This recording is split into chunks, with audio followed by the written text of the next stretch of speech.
Apraxia, ataxia, afasia, tengo que tener un asidero para poder yo más o menos darle el mensaje de lo que significa, cómo evaluar la parte del lenguaje y cómo saber que afasia es la anomalía, qué lesión tiene esa anomalía, si es una afasia de Broca, si es una afasia de Wernicke, a qué se llama alodinia, a qué se llama hipoestesia, palestesia, batiestesia, parestesia, pero para eso tengo que entender un poco las partes de las vías neuroanatómicas, sobre todo de las vías sensitivas. En las funciones superiores tengo que evaluar bien la apraxia, ideomotriz, ideatoria, constructiva, apraxia táxica o de la marcha, para entender un poco lo que es el síndrome demencial. Y entonces, un poco que tenemos que entender cómo es la carta de presentación del paciente. Cuando viene un paciente a la consulta, la sintomatología en semiología neurológica también te da el diagnóstico. Si un paciente viene a la emergencia con un dolor intenso de cabeza, cefalea es el gran síndrome que ustedes están revisando, y ustedes dicen, si el dolor es súbito, es una hemorragia subaracnoidea o probablemente un tumor cerebral. Pero si es un dolor crónico que se exacerba por algunos factores, por ejemplo, si come chocolate, doctor, es una migraña. Si tiene un cuadro tensional, será una cefalea tensional. O sea, la anamnesis te da el diagnóstico. O aquel paciente que es traído a la emergencia y los familiares dicen que no puede levantar la mano, no puede mover el pie, y ustedes están pensando si es una hemiparesia o una hemiplegia. Y en ese contexto ustedes ya están haciendo un planteamiento diagnóstico de un stroke, de un desorden cerebrovascular, de un síndrome piramidal, si tiene componente motor, a la maniobra de Barré, braquial, y si es inferior a la maniobra de Mingazzini, será crural la plejía o la paresia en el contexto. O si un paciente viene con un cuadro convulsivo tónico-clónico, el síndrome convulsivo será el síndrome neurológico a plantear. Y de las convulsiones podremos hablar desde lo más frecuente, que es epilepsia, hasta trastornos tumorales, hemorrágicos, traumatismos metabólicos que dan convulsiones. O aquel paciente que viene con debilidad de hombros o de caderas, y uno podría decir, es una miopatía, doctor. Una miopatía primaria, secundaria. Si es un niñito pequeño que no puede caminar por falta de fuerza muscular, será un Duchenne, una miopatía congénita. Pero si es un adulto, probablemente será una miopatía secundaria, una polimiositis. Ejemplo, estamos hablando. O si un paciente viene con problemas de pares craneales, muy frecuente es la miastenia gravis. Es frecuente en mujeres y la paciente viene con caída de párpados, ptosis bilateral y miastenia gravis. Debe ser el planteamiento que ustedes deben poner en su historia cuando lo entrevisten al paciente y planteen diagnósticos. O si un paciente viene con dolor intenso en la extremidad inferior izquierda, intensísimo, no puede pisar el suelo, hay una hiperestesia, una hiperalgesia, y el paciente todavía les dice, he tenido un esfuerzo, he cargado una cosa muy pesada y me duele aquí, doctor, se va por aquí, se va por aquí, se va al calón. Les está haciendo recorrido neuroanatómico de la ciática y ustedes están planteando una radiculopatía. Llega a la consulta, le hacen echar al paciente, levante la pierna y solito el paciente se hace su lasalle, ¿ya? Y están haciendo el diagnóstico radicular. Y así como podríamos comenzar a hablar una serie de manifestaciones netamente sintomatológicas. Este pródromo de clase será de 20 o 30 minutos, lo voy a pasar muy rápido para luego ya anidarnos un poco a lo que hemos venido, a la parte de la sensibilidad y a la parte de lo que es funciones superiores y síndrome demencial. Como toda clase, desde el primer día que tuvimos la oportunidad de conocernos hasta el último día que es hoy, el epílogo, ¿no? Alegría para ustedes, bueno, tristeza para mí porque no lo voy a volver a ver hasta agosto, espero que sea antes. Y en ese contexto, la historia clínica es clave, muchachos.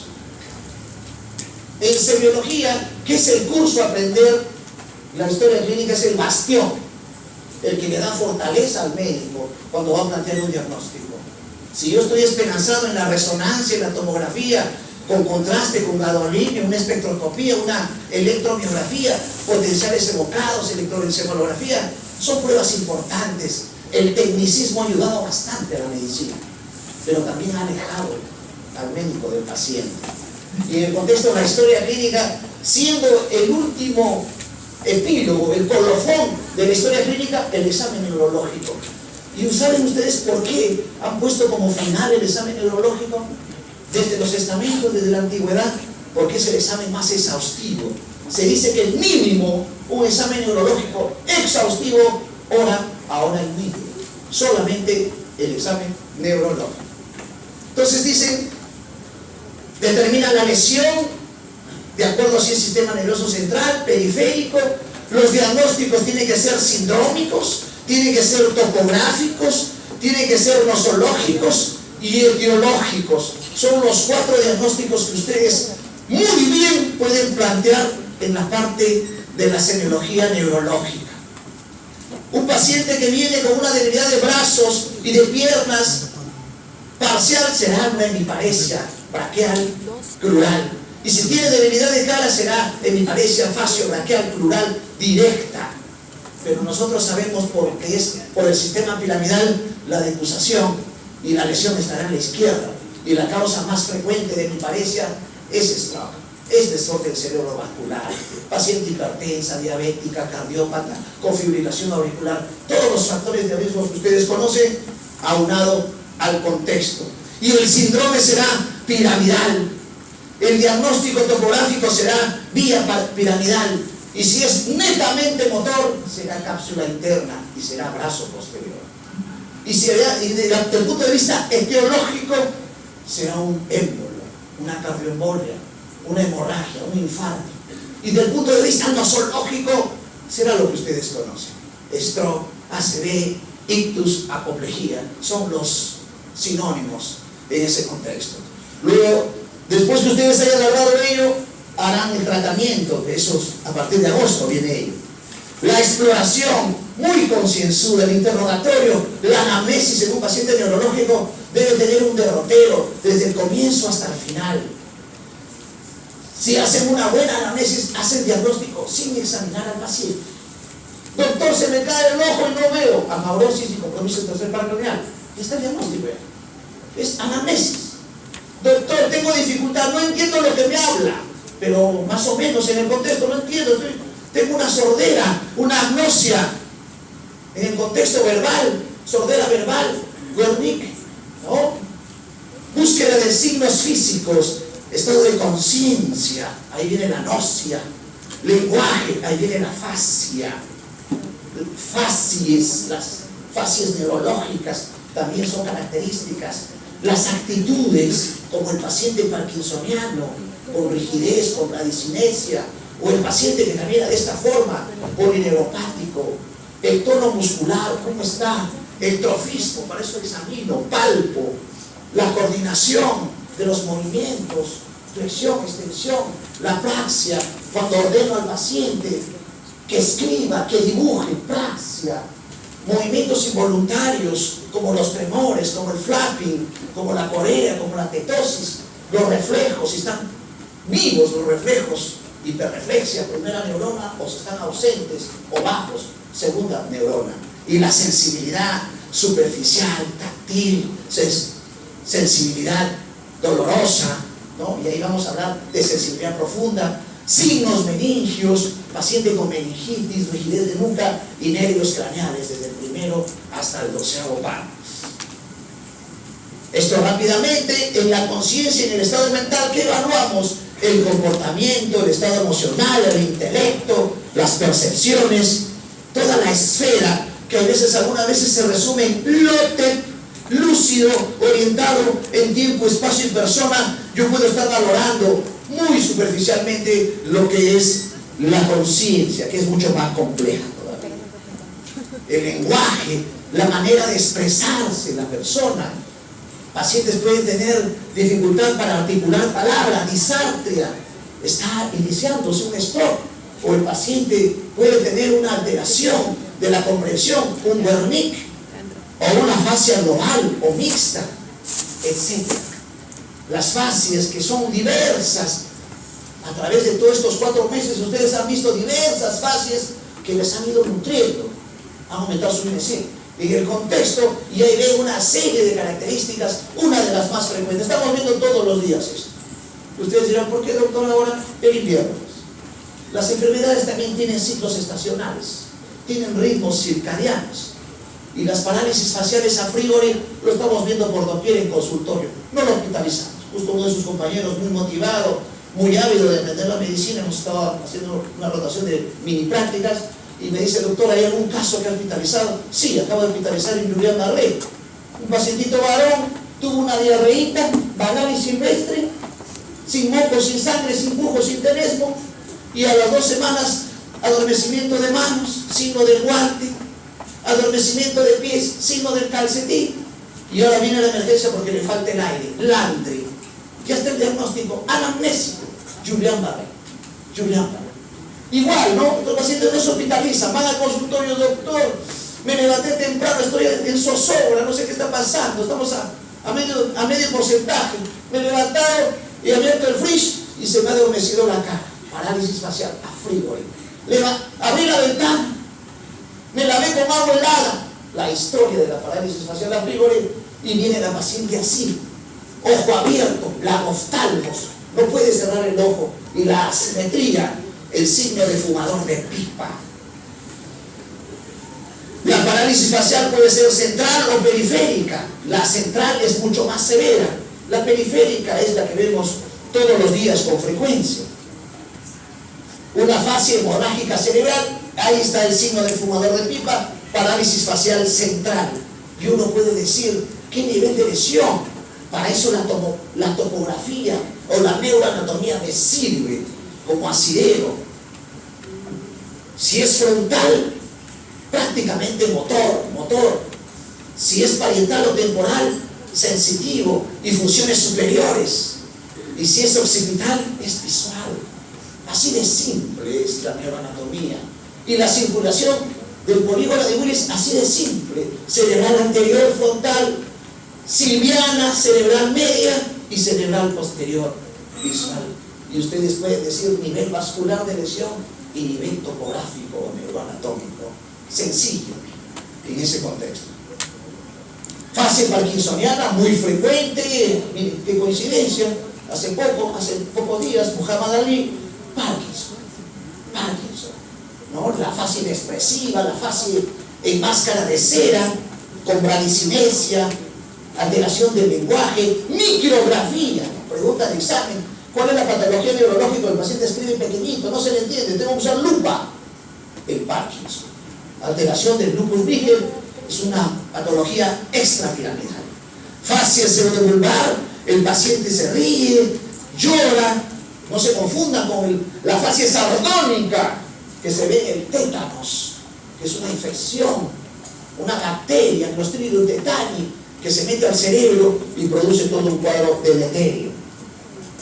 La miasténica, estoy seguro que lo han visto, creo que sus compañeros que han notado endocrinología lo han visto, porque la miastenia se asocia a enfermedades tiroideas. Es una enfermedad autoinmune, donde la característica es eso, la tosis bilateral palpebral. Fascia encefálica, Claude-Bernard Horner. Esta fascia se ve más en las patologías neumológicas, respiratorias, siendo la característica ahí la enoftalmia. Ustedes hablaban mucho de exoftalmia. Acá tienen una patología que te da enoftalmia, el ojo hacia adentro. Claude-Bernard Horner se relaciona a síndrome de esclavina. Actitudes en gatillo de fusil, por ejemplo, en una meningitis, o un opistótonos con rigidez paravertebral, cérvico dorsal lumbar, un tétanos, por ejemplo, o una intoxicación por estricnina. Clínica semiológica, netamente la clínica. Actitud meningítica, actitud parkinsoniana, donde la abrazada es la característica, donde la abrazada es la que se altera, y es lo que observo cuando el paciente entra a la consulta o entra a la emergencia por diferentes motivos. La persona normal camina de esta forma, el paciente parkinsoniano disminuye su brazada. Y acuérdense, el Parkinson no comienza con temblor agitante, comienza con hemiparkinsonismo de inicio. y luego va generalizándose. Actitud hemipléjica capsular, netamente motora. Actitud atáxica, donde la base de sustentación está aumentada. La actitud miopática, una miopatía, donde hay atrofia, hipotrofia muscular, tanto distal como proximal. Actitud parapléjica espástica, en un paciente con una parálisis cerebral secular. Marcha espástica hemipléjica, lo que le llaman también la marcha del segador, muy característico y muy frecuente, lo vemos todos los días, es causa de secuela de stroke. Bueno, estos son patologías netamente pediátricas. O la marcha a pequeños pasos, como la bradicinesia, o la marcha atáxica, que es muy relevante en pacientes con patologías cerebelosas o patologías neurovestibulares, donde se evidencia. Incluso hay una marcha que se llama la estrella de Babinski. Marcha del pato, miopática. Marcha vestibular, donde la paciente parece ebria o también parece que no tuviera coordinación de su equilibrio. Para eso hacemos una prueba muy sencilla, que es la prueba de Sternberg. ¿Qué es la prueba de Sternberg? En el mismo eje le hacemos marchar a la paciente. Una persona normal marcha sobre su eje. Una persona que tiene, por ejemplo, un tumor a nivel del ángulo pontocerebeloso, que sale el núcleo del octavo par, la paciente no controla su eje y hace esto, se confunde de eje, y esa es la alteración vestibular, importante en la evaluación. El tono muscular, miren, la hipertonía, la hipotonía, por ejemplo, en un DAO, en un hipotiroidismo. Inspección, palpación, hay que palpar los músculos, si hay ulceraciones, hipertrofias, movimientos de coordinación, prueba talón rodilla, índice nariz, pruebas cerebelosas que lo harán en su debido momento y en sus prácticas semiológicas importantes, ataxias cerebelosas, laberínticas, periféricas, talámicas, corticales, sabiendo que las corticales son netamente motoras y de vida más larga. Evaluar la marcha, el signo de Romberg, que es poner al paciente en firmes y ver si se balancea o se cae. Una patología muy característica como el TAVES. Las praxias, en la cual el paciente tiene que realizar una acción programada. Por ejemplo, se le dice que haga la señal de la cruz, hacer la venia, encender un cigarrillo, prender una vela, una serie de situaciones, o que se vista, o que dibuje, o que escriba, una serie de situaciones como por ejemplo la apraxia ideatoria, donde el paciente no puede ejecutar la secuencia de los actos. Ejemplo, ¿no? El médico le da un peine y el paciente lo mira, y si tiene anomia, o sea, no detecta el objeto y no sabe para qué sirve, pues se lo mete a la boca, etc. O sea, esas son las características de evaluación, desde las más sencillas hasta las más complejas. Apraxias constructivas, donde le hacemos dibujar, escribir, que se vista. Movimientos involuntarios, todos los síndromes que ocasionan temblores, movimientos coreicos, temblores esenciales, atetosis, miotonías, fasciculaciones, convulsiones, tics. No se olviden un tics muy característico, que es el Gilles-Tauret. Y cuando el paciente hace ese tics, sobre todo, por ejemplo, a nivel cervical, produce un lenguaje verborreico, un lenguaje coprolálico, ¿no? En el buen sentido y más simple, lisuras, ajos y vino, ajos y cebolla, ¿no? Es la característica, y eso se llama coprolalia. Hay solo dos patologías que producen coprolalia: el Gilles-Tauret, que ocasiona este tipo de tics, y una enfermedad que se llama la hidrocefalia normotensiva, muy frecuente en ancianos. Los reflejos, desde los superciliares hasta los patelares, aquilianos, que son los más frecuentes, o reflejos superficiales a nivel de cabeza, tronco, miembro inferior. Sensibilidad, que es el tema que vamos a imbuirnos un poco más, pero el paciente está echado, y con mis pulpejos yo le evalúo y le digo, ¿dónde aprieto más? ¿En la izquierda o en la derecha? Ahí estoy evaluando la parestesia. o mayor, algún peso, algún objeto, la varognosia, o uso un aparatito que es el diapasón a nivel aquileano, la parestesia, y si no hay se llamará aparestesia, avarestesia, avaragnosia, la A que significa sí, y la sensibilidad de los sentidos, de las actitudes tegumentales, la variestesia, o la sensibilidad del dolor profundo, ¿no? Sensibilidad táctil, técnica y dolorosa, en la cual paso mis dedos y el paciente siente o no siente. Técnica, agarro un objeto, un tubo de ensayo con un objeto caliente o frío y trato de discernir para que el paciente sienta esas sensibilidades o una sensibilidad dolorosa, como un pinchazo. Signos meningios muy frecuentes, no solamente en niños y en adultos, incluye parte del examen cuando un paciente viene presumiblemente con un cuadro meningio, y es bien sencillo. El paciente viene con mucho sueño, le molesta la luz, fotofobia, le molesta la bulla, audiofobia, y hace fiebre. Esa es la meningitis, esa es la anamnesis, y se agrega náuseas y vómitos y dolor abdominal. Luego lo examino y encuentro los signos de Kerner, Klusinski, rigidez de nuca. No siempre la rigidez de nuca es meningitis. Hemorragia subaracnoidea también da rigidez de nuca. El examen neurológico completo, conciencia, funciones vitales, pares craneales, mentales superiores, motilidad, sensibilidad, coordinación, signos meningios y radiculares. El radicular, el lasalle. ¿Qué síndromes tenemos? Rápidamente, trastorno de conciencia, de funciones mentales superiores, de pares craneales, motor puro, el piramidal es el que representa, el más conocido, síndrome sensitivo, síndrome cerebeloso, síndrome meningio y síndrome radicular. Y ustedes, de acuerdo a cada manifestación, si un paciente viene con problemas cognitivos, problemas de memoria, no está al lote, trastorno del sensorio, es el diagnóstico. O está agitado, o habla incoherencias, trastorno del sensorio.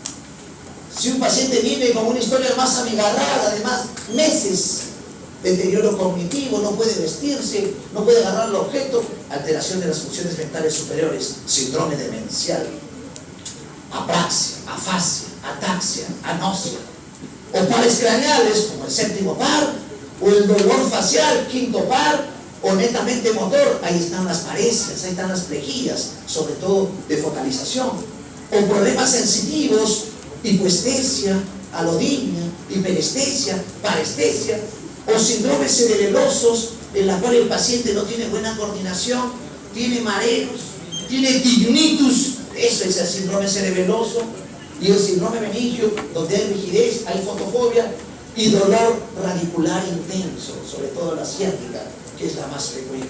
La anamnesis te va a llevar a esos diagnósticos. Mucho menos frecuente es el síndrome extrapiramidal, el síndrome miasteniforme, el miopático, el de hipertensión endocraniana, cefalea, edema de papila y vómitos, sin náuseas, hipertensión endocraniana, síndrome mesencefálico protuberencial vulvar, pero acuérdense que a ese nivel sale el segundo, el tercero, el cuarto, el quinto, el sexto, el séptimo, hasta el 12º par. O sea, cuando hay un síndrome mesencefálico protuberencial y vulvar, pares craneales son las manifestaciones clínicas.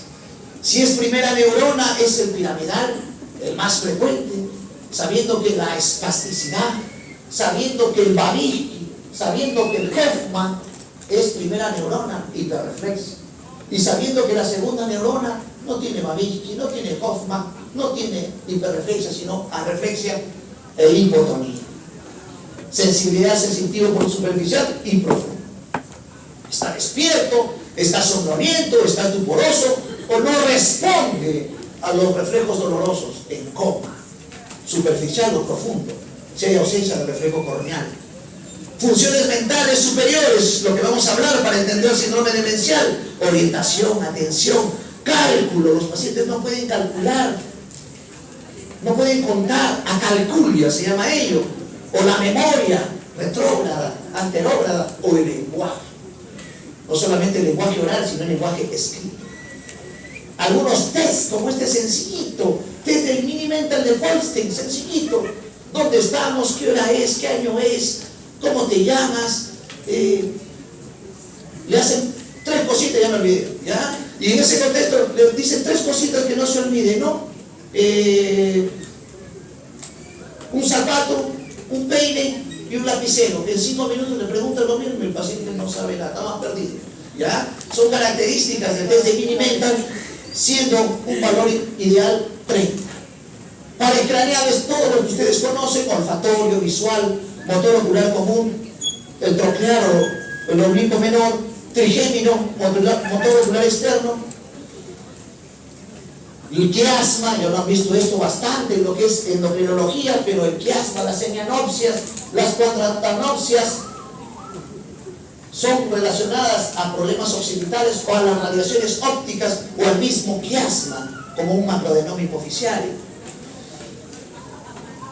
Evaluación visual importante, ver los campos, la campimetría para ver componentes de los pares craneales, sobre todo el tercero, cuarto y sexto. El fondo de ojo es clave en la evaluación semiológica neurológica.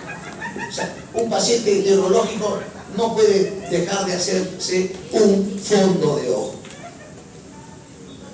Pacientes nuestros, miren, este paciente viene con esa historia: doctor, que el ojito se me va para allá y se me ha caído el párpado, ¿no? Tiene componente del tercer par, tiene un estrabismo hacia afuera, es un estrabismo divergente, ¿no? Característico.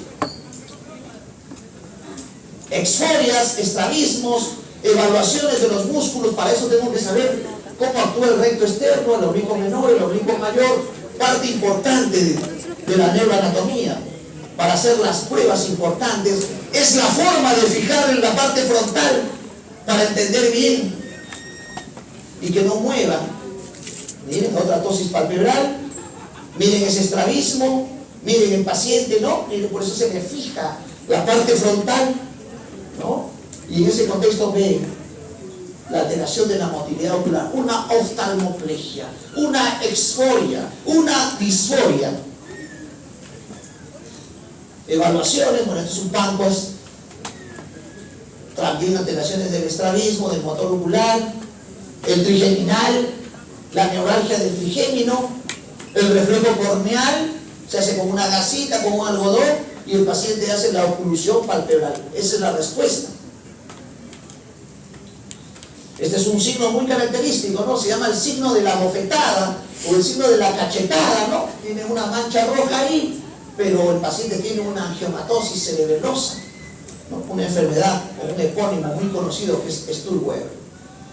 También problemas sensitivos, otros pares craneales, faciales, ¿no? Miren, este pacientito tiene una asimetría facial con un surco nasogeniano un poco borrado, sobre todo en la parte izquierda. Y ahí se ve mejor la asimetría del paciente, ¿no? Y el lago oftalmos, y ese signo donde la esclera prácticamente copa toda la parte auricular, eso se llama el signo de Bell.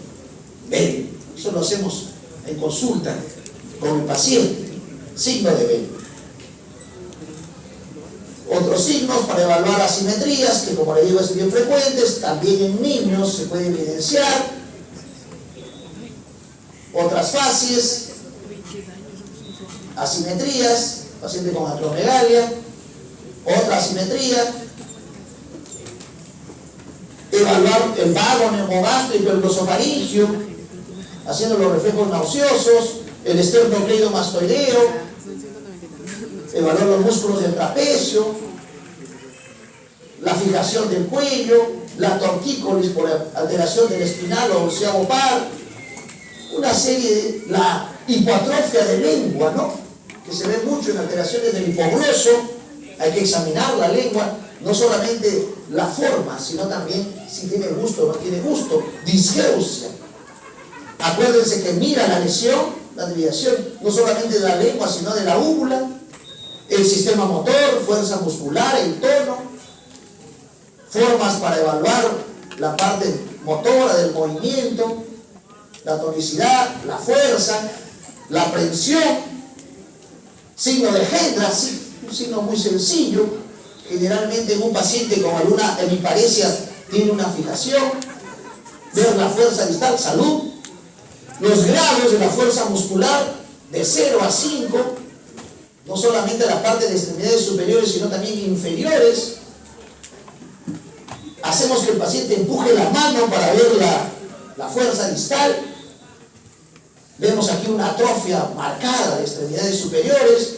El homúnculo de Pánfilo nos hace entender mejor por qué tiene anomalías tanto de extremidades superiores que inferiores, y tanto de corteza interna como de corteza externa. Las alteraciones se llamarán paresioplejías. Lo que están haciendo ustedes, signos del pronador, maniobra del juramento de Barré, motilidad activa y pasiva, signo de Barré, el mismo paciente que ustedes han visto en la foto, ¿no? También extremidades Mingazzini, prueba sencilla, ni yo lo puedo hacer, ¿ya? Y en el contexto para ver también debilidad distal, de paresias, alteración del tono muscular, hipotonía, flacidez. Miren, un hombre goma, es Hernández. Reflejos osteotendinosos, reflejos bicipitales, tricipitales, estilos radiales,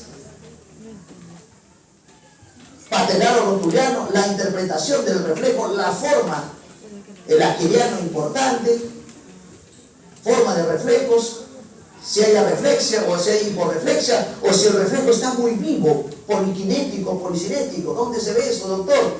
En un hipertiroidismo.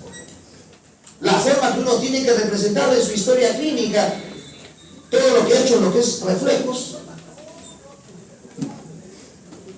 patológicos, como el signo de Hoffman, el Trömer, Hoffman, muy sencillo, se hace una dorsiflexión y el paciente hace la pinza, o el Trömer, que es lo mismo, se percute el dedo medio y el paciente hace eso. Es un equivalente del Babinski.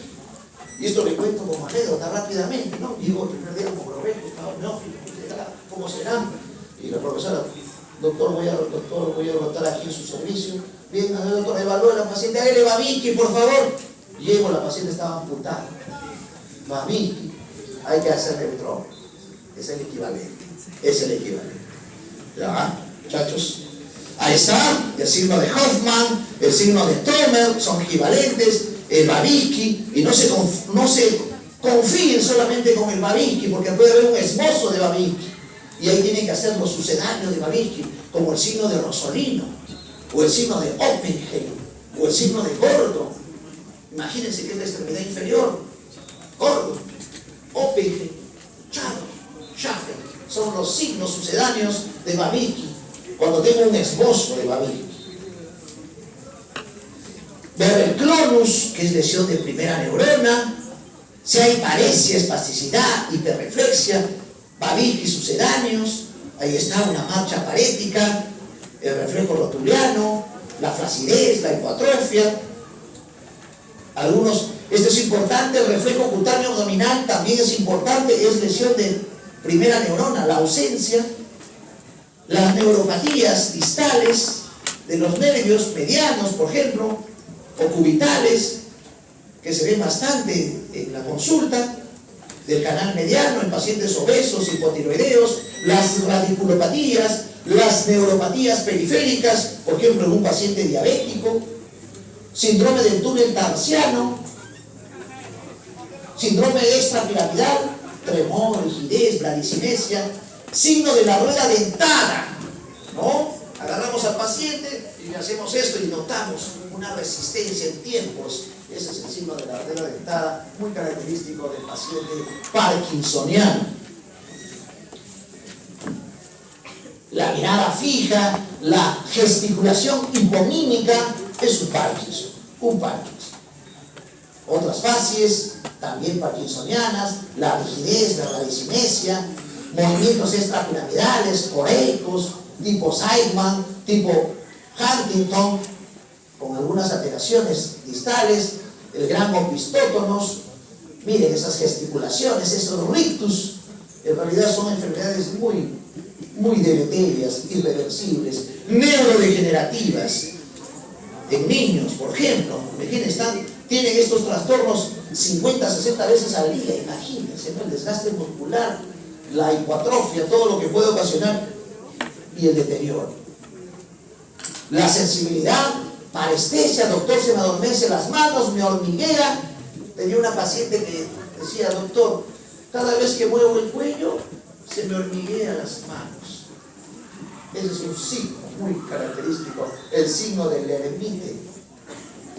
Lamentablemente la paciente falleció hace un año, esclerosis múltiple. Por eso nada más venía a la consulta. Pero si no sabíamos ese signo, probablemente la paciente hubiera tenido un diagnóstico muy tardío, esclerosis múltiple. Tipo de quemazón, hincada, electricidad, hay que interpretar los signos. La neurología es la más vasta de todos los segmentos que ustedes han revisado. Tiene más de casi 2000 epónimos desde el punto de vista, y hora y media de examen, y eso no completo. Alteración de la sensibilidad, hipoestesia, hiperestesia. Por ejemplo, el paciente que tiene un traumatismo cervical va a tener una cuadriplejía, donde va a tener anestesia de las 4 extremidades. O aquel paciente que tiene una tumoración a nivel del plexo sacro va a tener una paraplegia con anestesia. También le llaman encía de montar por el plexo sacro. O sea, el nivel de lesión, sobre todo a nivel mielopático, que es la característica. La metanalización, la coordinación, esto es el cerebelo, y muy sencillo, muchachos, ¿no? Acuérdense que el cerebelo tiene hemisferio y vermis. Todo lo que es dedo índice y coordinación es alteración de hemisferio. Todo lo que es marcha, coordinación, taxia, eso es vermis. Lesión característica. La diadococinesia, la prueba de las marionetas, de la cronometría, dedo índice, nariz. ¿Qué tipo de ataxia de miembros, de marcha? Si hay nistagmus, que es un movimiento, le baila el ojo, nistagmus, que puede ser horizontal y vertical, solamente en 2 patologías se ve, vestibulares y cerebelosas. El estepach, signos meningios que ustedes ya han visto, la forma de hacer, el signo de la Sayé, y aprovechan el signo de la Sayé, levanto hasta un límite la pierna, y luego dorsiflexiono el dedo gordo, bragar, ¿no? Y el signo de Neri, son los 3 signos radiculares, siendo el Lassalle el más frecuente. Ahí está, las formas, flexiones, ahí está el Lassalle modificado, o también Bragar, síndromes miasteniformes, donde la ptosis palpebral es lo característico, también en niños. Cuando tienen en adultos, hay que descartar un cáncer, puede ser un paraneoplásico, la miastenia, los miopáticos, con gran hipoatrofia, con las escápulas aladas, la gran hipoatrofia muscular, la hipotonía, la debilidad, una serie de movimientos. Bien, ahora sí vamos a pasar, con este pequeño repaso, vamos a pasar a lo que es las funciones cerebrales superiores. Rápidamente,